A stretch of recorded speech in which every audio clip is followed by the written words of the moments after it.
West African Nigerian President Muhammadu Buhari faces criticism as he keeps the nation waiting while he selects his cabinet.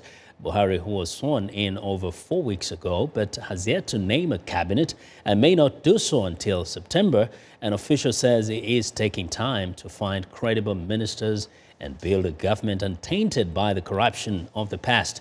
Buhari swept to power in March on an anti-graft ticket. His defeat of incumbent Goodluck Jonathan was seen as a positive step for Africa's top oil producer, given the corruption scandals that have blighted previous administrations.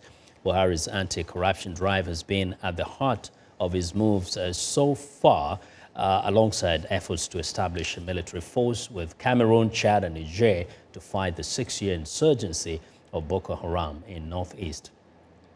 Well, now, for more insight on Mr. Buhari's cabinet dilemma, I'm joined by Leo Keyen, head of VOA's Hausa service.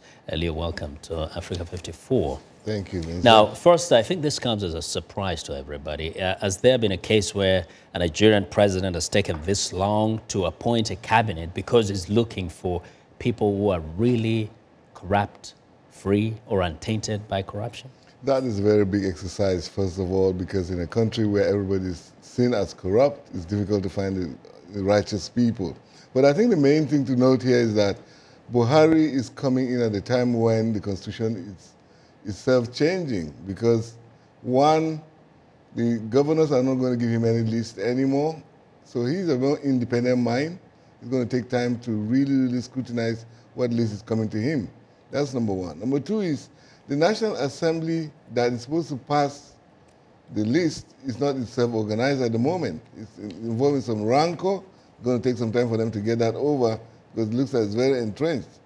And, thirdly, you know that Buhari's party is made up of a conglomerate of different shades of opinions. The amalgamation that came to power has to now look at the people that came there. It's more difficult, I think, to form a government out of people who protested than to form from a party. Yeah. Now, some people are wondering, how is he running the government at this point? Well, it's not as if the government is absolutely not without anybody. There are permanent secretaries that are running ministries at the same time.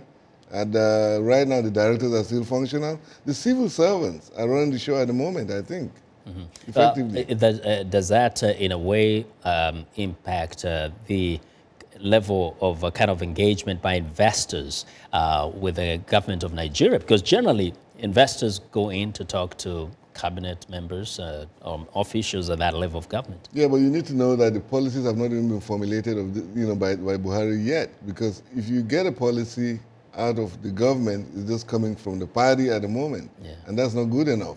It's when the laws are passed that these are going to come into effect. And I think people just have to wait and nothing else.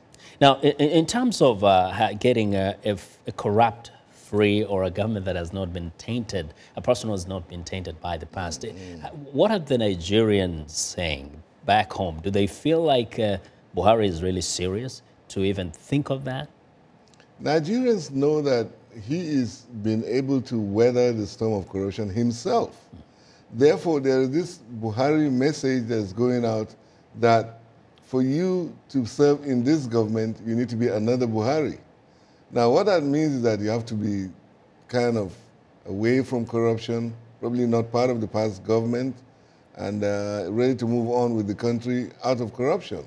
Now, that is a very difficult thing to do naturally, but we hope it's going to get there somehow, because I think there are very good Nigerians on the ground, just that it's difficult to find them, or they've gone back into their shells because they were just not promoted at all. Okay. Yeah. I'm sure out of the over 170 million Nigerians, he will find some good men and women. Definitely, hopefully. Well, Leo, thank you very much. Thank you, Vincent. For your insights.